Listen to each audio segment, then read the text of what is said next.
তরুণীকে পোশাক নিয়ে সামাজিক যোগাযোগ মাধ্যমে ভিডিও ভাইরাল। এরপরে গ্রেফতার হলেন মহিন মজুমদার নামের এক ব্যক্তি। বাংলাদেশ পুলিশ তাদের অফিসিয়াল ফেসবুক পেজে এক পোস্টে জানায়, সম্প্রতি সামাজিক যোগাযোগ মাধ্যমে ছড়িয়ে পড়া এক ভিডিওতে দেখা যাচ্ছে একজন লোক এক তরুণীকে তার পোশাক নিয়ে হত্যা করছে। পুলিশ মহিন মজুমদার নামের ওই ব্যক্তিকে গ্রেফতার করেছে এবং তার বিরুদ্ধে যথাযথ আইনি ব্যবস্থা নিয়েছে।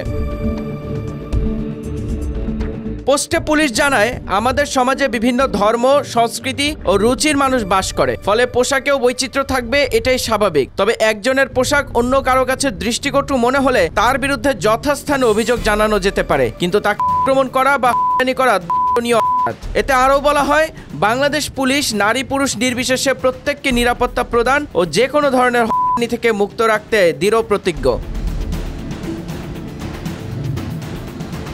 ওই ফেসবুক পোস্টের নিচে কয়েক ঘন্টার মধ্যেই 500-র বেশি মন্তব্য পড়েছে।